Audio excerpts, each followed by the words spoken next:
Nos últimos dias de outubro, nós tivemos mais de 100 dirigentes de movimentos populares no Vaticano e durante 3 dias refletimos sobre o que está acontecendo no mundo, quais são as causas dos problemas do mundo e o que fazer para enfrentá-los. E no segundo dia, compartimos essas ideias com a presença do Papa Francisco. Nós, dos movimentos sociais, fazemos um balanço de que foi um encontro histórico, porque em 2000 anos nunca a Igreja tinha tido a humildade, e muito menos os papas, de se reunir com movimentos populares que organizam os trabalhadores em todo o mundo. E lá estavam trabalhadores do campo, representantes de povos originários, movimentos pela moradia, movimentos de favelas e movimentos da economia informalizada, precarizada e também de cooperativas. E nós chegamos a uma conclusão: o capitalismo não consegue mais resolver os problemas da humanidade e, portanto, temos que encontrar soluções que sejam de um modelo pós-capitalista. Um dos aspectos que analisamos durante o encontro foi que também, do lado dos trabalhadores, da igreja, da esquerda, há uma crise de falta de um projeto alternativo que consiga unir as pessoas. Então, diante dessa crise ideológica programática, nós refletimos que há necessidade de começarmos apresentando propostas para os problemas imediatos da classe trabalhadora, para assim irmos construindo uma nova alternativa.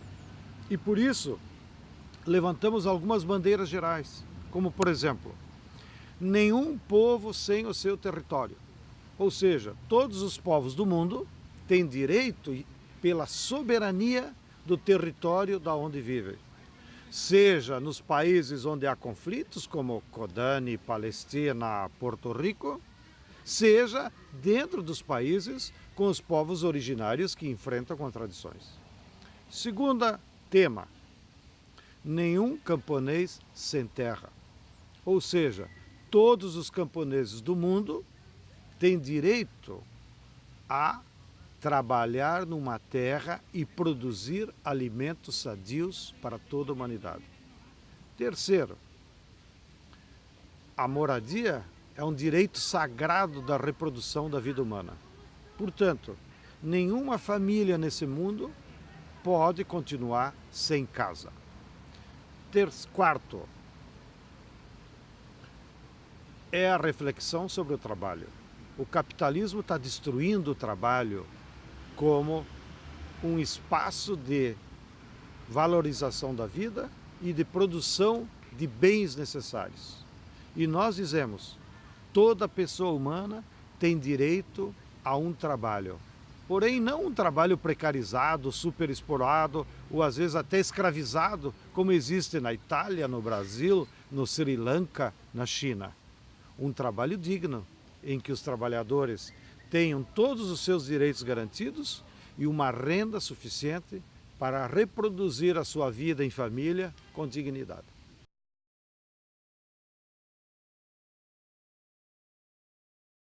No último dia do nosso encontro, nós trocamos muitas ideias sobre o que fazer daqui para frente e o que deveríamos fazer ao voltar para os nossos países e as nossas bases. E daí, tiramos algumas diretrizes, algumas linhas gerais. Primeiro, cada um de nós, quando regressar aos nossos países e às nossas bases, devemos colocar em prática aquelas 4 iniciativas que falamos sobre o território, sobre a terra, sobre a moradia e sobre o trabalho. Ou seja, nós temos que organizar o povo para que lute para conquistar aqueles 4 direitos humanos básicos da reprodução da vida nesse planeta. Segundo, nós devemos continuar esse diálogo com o Vaticano. nós falamos em manter uma espécie de mesa de diálogo, ou enlace, que não tenha espírito de conselho ou não tenha espírito de poder, nem distância de representação. Porém, que seja um espaço que nós vamos continuar trocando ideias com o Vaticano, trocando ideias com o Papa Francisco, para mutuamente nos ajudarmos a seguir interpretando o mundo para poder transformá-lo. Terceiro, nós vamos promover em algum momento um novo encontro entre os movimentos populares com as demais igrejas e religiões e doutrinas que existem no mundo. Nós sabemos que talvez a Igreja Católica seja a única organização verticalizada e que está há 2000 anos na humanidade. E outras religiões são mais horizontais, são mais diluídas pelos países. Porém, faremos um esforço para, em algum momento, juntar outros líderes religiosos, outros filósofos, para seguir esse debate de encontrarmos coletivamente as saídas de um programa pós-capitalista. E quarto, nós, entre os movimentos populares, estamos convencidos que há necessidade de criar uma articulação internacional de todos os movimentos populares. O MST, em particular, vínhamos da experiência do Fórum Social Mundial, que durou 10, 12 anos. Dentro do Fórum Social Mundial, nós tentamos construir a Assembleia Mundial dos Movimentos Sociais. Porém, nunca avançou e acabamos nos diluindo. Porém, agora é necessário, mais do que nunca, termos uma articulação internacional aonde possam vir todos os movimentos populares, seja eclesiais, seja sindicais, seja da via campesina, seja do movimento de moradia, seja da economia informal, seja das fábricas tomadas, e da representação dessa enorme riqueza de formas e organizações que a classe trabalhadora desenvolveu nos últimos 15 anos, diante da crise dos partidos, dos sindicatos e da esquerda em geral, nós então fazermos, daqui 1, 2 anos, um grande evento internacional que junte 1000, 2000 dirigentes de movimentos populares, para então nós tirarmos uma plataforma mundial de luta contra o capital financeiro, contra as corporações transnacionais, contra essa agressão que o capital vem fazendo dos recursos naturais, que já está colocando em risco a própria sobrevivência do nosso planeta.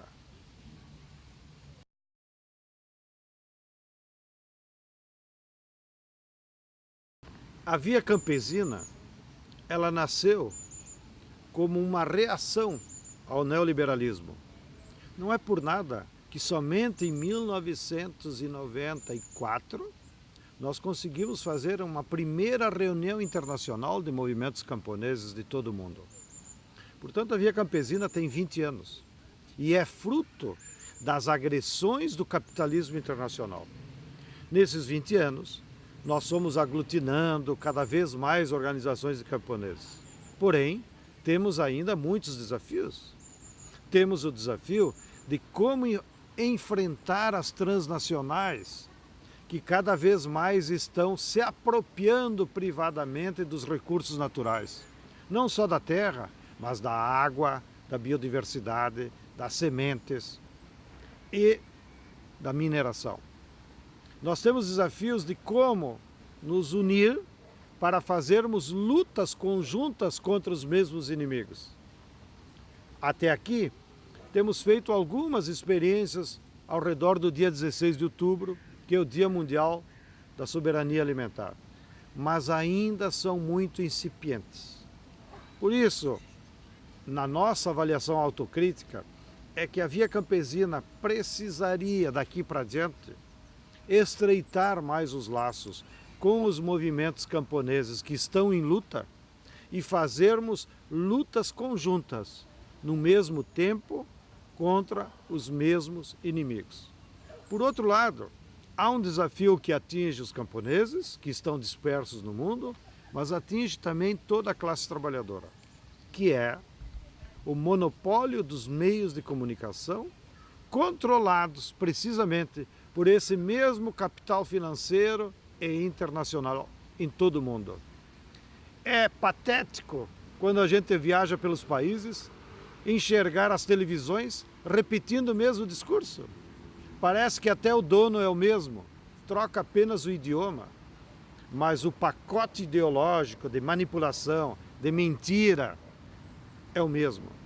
E infelizmente a classe trabalhadora e os camponeses não têm tido a clareza suficiente de colocarmos mais energias para fazermos essa contra-hegemonia e colocarmos mais força na criação de meios de comunicação alternativos, de utilizarmos mais a internet, de utilizarmos mais o audiovisual, de utilizarmos mais as imagens e fazermos com que essas imagens das nossas ideias possam chegar de uma maneira mais ampla na nossa base e na população em geral.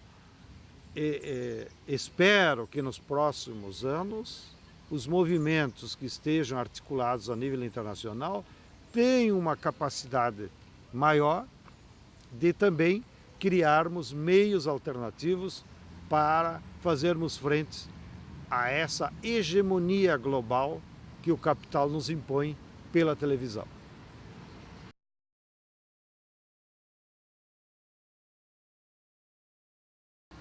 Em cada um dos nossos países, os movimentos camponeses estão enfrentando muitos problemas por esse poder que o capital tem de controlar os recursos naturais e controlar o alimento, transformando apenas uma mercadoria padronizada que as pessoas só podem comprar se tiverem dinheiro. E em cada país temos desenvolvido muitas experiências concretas para enfrentar essa dominação do capital e criar um outro projeto, um outro modelo que possa garantir o abastecimento da população com alimentos sadios. Lá no Brasil, na nossa experiência de MST, nós estamos construindo, num esforço muito grande, várias iniciativas que extrapolam a luta pela terra. No início do MST, nós nos contentávamos apenas com ocupar fazendas e garantir trabalho para as famílias. Porém, vimos que isso não é suficiente, nem para os camponeses sair da pobreza e nem para resolver os problemas da sociedade em geral. Então, nós avançamos na nossa concepção. Primeiro, compreender que temos que produzir alimentos sadios, sem agrotóxicos, para todo mundo, não só para a nossa família. E por isso, nós tivemos que adotar técnicas de agroecologia, que nos permitem aumentar a produtividade do trabalho, que nos permitem aumentar a produtividade da terra, sem o uso de agrotóxicos e sem desequilibrar o meio ambiente. Uma segunda iniciativa que temos feito no Brasil é construir agroindústrias na forma cooperativa, para garantir que esses produtos aumentem a renda dos trabalhadores, gerem mais emprego entre os jovens que moram no campo e, ao mesmo tempo, permitem ampliar a escala dos alimentos sadios para levar para a cidade. A terceira iniciativa que tomamos é lutar pela democratização da educação. Não se pode mais admitir que um camponês viva isolado no mundo de uma forma ignorante. E, como dizem todas as correntes de pensamento filosófico, só o conhecimento liberta verdadeiramente as pessoas. E, portanto, deve fazer parte dos nossos movimentos do campo e da cidade, tratar também de democratizar os conhecimentos, para que todos os trabalhadores tenham acesso à educação na escola, em todos os níveis. E assim, complementando a luta pela terra e pela defesa dos recursos naturais, nós vamos criando um sistema que se contrapõe ao modelo do capital. E vamos ampliando a possibilidade de fato, produzir alimentos sadios para toda a população. Então agora, a reforma agrária não é mais um tema dos camponeses. Durante o século XX, nós lutávamos por terra para trabalhar. E era uma bandeira basicamente camponesas. E era uma luta basicamente apenas contra o grande proprietário, o latifúndio. Agora não. Agora nós temos que olhar a luta dos camponeses na construção de um outro modelo de produção agrícola que interessa a toda a sociedade. Um modelo que seja de produção em equilíbrio com o meio ambiente, que impeça as mudanças climáticas. E assim, lá no campo, nós estaremos contribuindo para resolver os problemas que a humanidade como um todo enfrenta, seja dos alimentos contaminados, seja da falta de água, seja da água contaminada, seja do desequilíbrio climático que há em todo o planeta, que somente nós vamos superar quando tivermos uma agricultura que preserva a biodiversidade e em equilíbrio com o meio ambiente.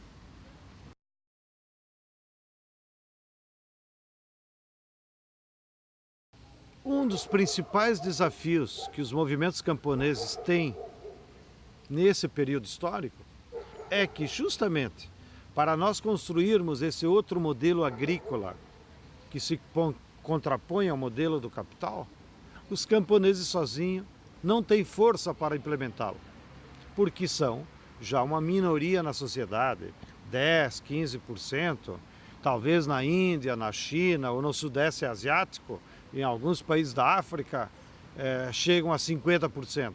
Porém, na maioria dos países, já a população camponesa é minoria. Portanto, para nós conseguirmos construir esse outro modelo, é fundamental, é imprescindível que haja uma aliança dos camponeses, dos trabalhadores do campo, com as populações da cidade, com a classe trabalhadora que mora na cidade. Que o capital os transformou em meros consumidores. Mas nós não podemos tratá-los como consumidores, nós temos que tratá-los como companheiros, nós temos que tratá-los como cidadãos que têm direitos a uma alimentação sadia. Agora, como ir construindo essas alianças?